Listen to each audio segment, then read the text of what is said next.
지난 2018년 미국의 대이란 경제 제재 이후 지난해 우리나라의 이란 수출은 90% 가까이 급감한 것으로 나타났습니다.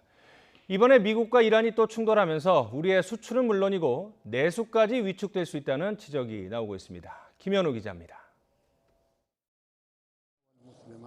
미군의 공습으로 이란의 군부 실세 솔레이마니 사망으로 촉발된 미-이란 갈등. 미국 트럼프 대통령은 보복 공격 대신 경제 제재를 택했습니다. But now it's increased substantially. I just approved it a little while ago with Treasury. 교역과 금융, 물자 유입을 막는 기존 경제 제재를 넘어 더 강력한 압박 수단을 쓰겠다는 의지를 드러낸 겁니다.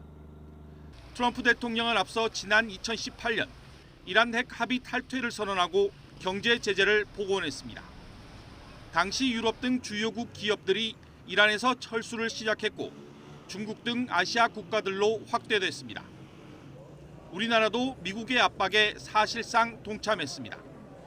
미국의 이란 경제 제재 영향으로 지난해 우리나라의 이란에 대한 수출은 89% 가까이 급감한 것으로 나타났습니다.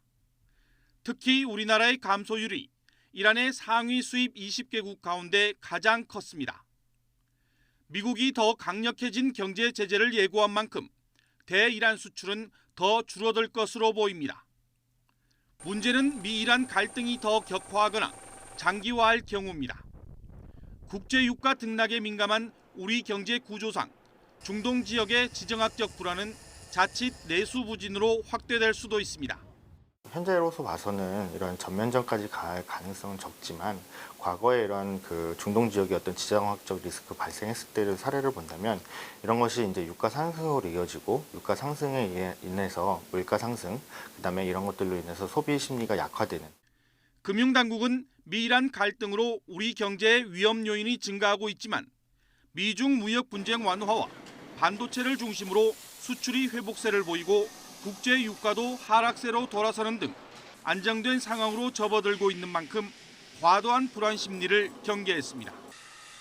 YTN 김현우입니다.